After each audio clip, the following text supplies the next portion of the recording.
En el video de hoy te enseñaré cómo reparar una USB dañada que no se puede formatear en la PC. Y nos iremos rápidamente al Chip Genius. Y en este caso, el chip controlador es SMI, con número SM3268AB, con su número ICPE correspondiente, con Flash ID de Kioxia y una capacidad total de 32 GB.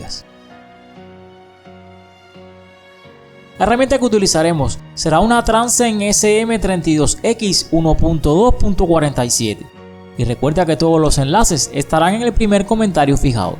Extraemos y escogeríamos la última aplicación de todas, ejecutándola como administrador. Nos sale esta ventana y nos vamos por la derecha donde dice Scan.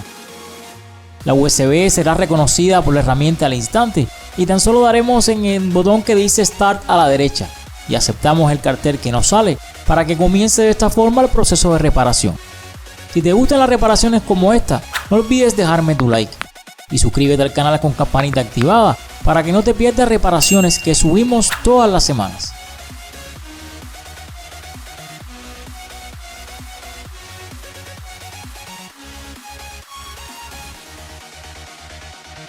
Hasta que nos salen estas letras con este OK de color verde en la zona superior derecha, que indican una reparación exitosa. Ahora cerraremos la herramienta y nos iremos al explorador a comprobar, y veríamos la USB sin problemas y completamente funcional, con sus 32 GB de capacidad. Este video recuerda que solo te funcionará para estos datos de Chip Genius, o sea, controlador SMI, con número SM3268AB y con Flash ID de Kioxia. Y si quieres seguir aprendiendo a reparar USB, haz clic en la siguiente lista de reproducción y nos veremos allí.